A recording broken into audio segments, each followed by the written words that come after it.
Hi everyone. As I'm sure you're aware by now, the 2020 annual scientific meeting of the Australian Pain Society is not proceeding. In my last video message I promised to keep you up to date, and so I thought I'd provide you with a quick overview of the happenings that transpired late last week. So on Wednesday night last week, you might recall the board met, and at that point it was decided to proceed with planning for the ASM, but for the first time ever include a large virtual presence. This was a new innovation for the Australian Pain Society, and one that we were instigating with the aim of increasing remote access and decreasing the on-site footprint. Now, it was not a static decision. We stood ready to review that in light of changing information, and we were closely monitoring the COVID-19 situation. Now, as it turns out, things did indeed change, and they changed really quickly in the 36 hours following that meeting, ending ultimately with an announcement on Friday afternoon from our Prime Minister indicating that gatherings of 500 or more people should be cancelled. Now, at that point, two things were clear. It was clear that we could not have an on-site footprint, but it was also clear that we were not sufficiently confident that we could convert the ASM to a purely online experience and still deliver a product of sufficient quality for our delegates. And so we made the really difficult decision to withdraw the event. Now, this is the first time in APS history that a conference has not gone ahead. And while we find that an incredibly sad happening, we're also confident that that was the right thing to do.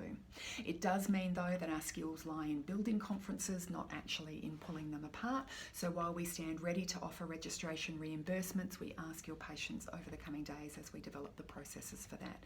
Please trust that we will keep you updated as soon as we possibly can about how to access that reimbursement. On behalf of the APS board, I'd sincerely like to thank Kevin Key and members of the Scientific Planning Committee and the local organising committee for all of the work that they have put into planning the 2020 program. You might have to take my word for it, but it was an absolute cracker. Once we finished working through the process of unpacking the conference, then I'd like to turn some attention to see whether or not it's possible for us to bring you certain parts of that program and those learnings in new ways over the year to come.